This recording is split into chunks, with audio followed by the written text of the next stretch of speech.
அன்புள்ள மேஷ ராசி அன்பர்களே வணக்கம். இந்த வார ராசி பலன். மேஷ ராசியினருக்கு 4 குரு வக்கிரம்,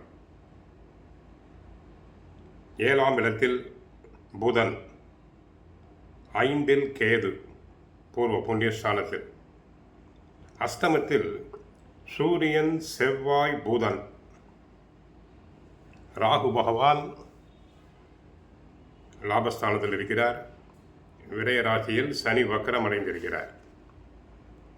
ராசியாதிபதி செவ்வாய், சூரியன் இணைந்து அஷ்டமத்தில் 8ஆம் இடத்தில் இருப்பதால் உடல் நலனில் கவனம் தேவை. ஏதிலும் நிதானத்தோடு செயல்படுதல் வேண்டும்.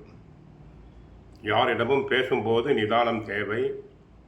வாக்குஸ்தானம் பாதிக்கப்படுகிறது. பேச்சில் கவனம். அலுவலகத்தில் பொறுப்பாக நிதானமாக இருத்தல் வேண்டும். தேவையில்லாத வீண் மனக்குழப்பங்கள் உண்டாகும். தங்களை தாங்களே குழப்பிக் கொள்வீர்கள். ஆரோக்கியத்தில் அக்கறை எடுத்துக்கொள்ள வேண்டும். அஷ்டமத்தில் சூரியன், செவ்வாய் இருப்பதால் கண் சம்பந்தமான பிரச்சனை, பெண்களுக்கான உபாதைகள் வரலாம். ஆரோக்கியத்தில் மிக கவனம் தேவை. வீட்டில் கணவர் மனைவி இடையே விட்டு கொடுத்து செல்லுதல் வேண்டும். சூடாக பேசுதல் கூடாது. தேவையில்லாத பயணங்களை தவிர்ப்பது நல்லது. தேவையில்லாமல் பிரயாணம் செய்தல் கூடாது.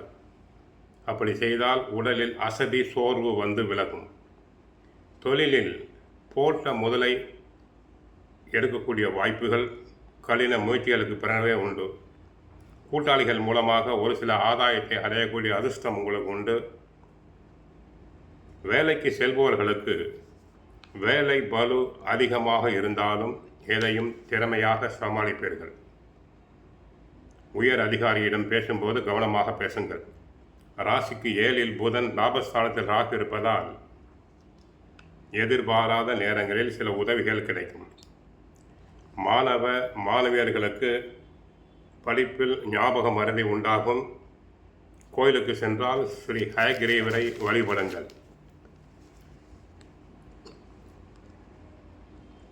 அஷ்டமத்தில் 8ஆம் இடத்தில் செவ்வாய் இருந்தால் கூட அவர் ராசிநாதன் என்பதால் குருவின் பார்வையை பெறுவதால் அதிகமாக தோஷம் என்று சொல்ல இயலாது.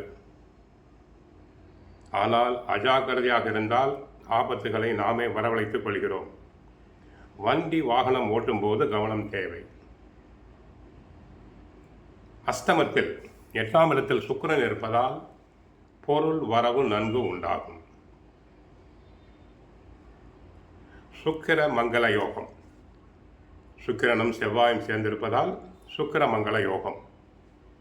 4இல் குரு இருக்கிறார், 7இல் புதன் இருக்கிறார்.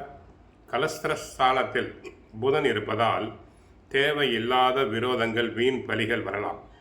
மனக்கலக்கம், வீணான பயம், வீண் ஆசைகள் இருக்கும். கவனம் தேவை.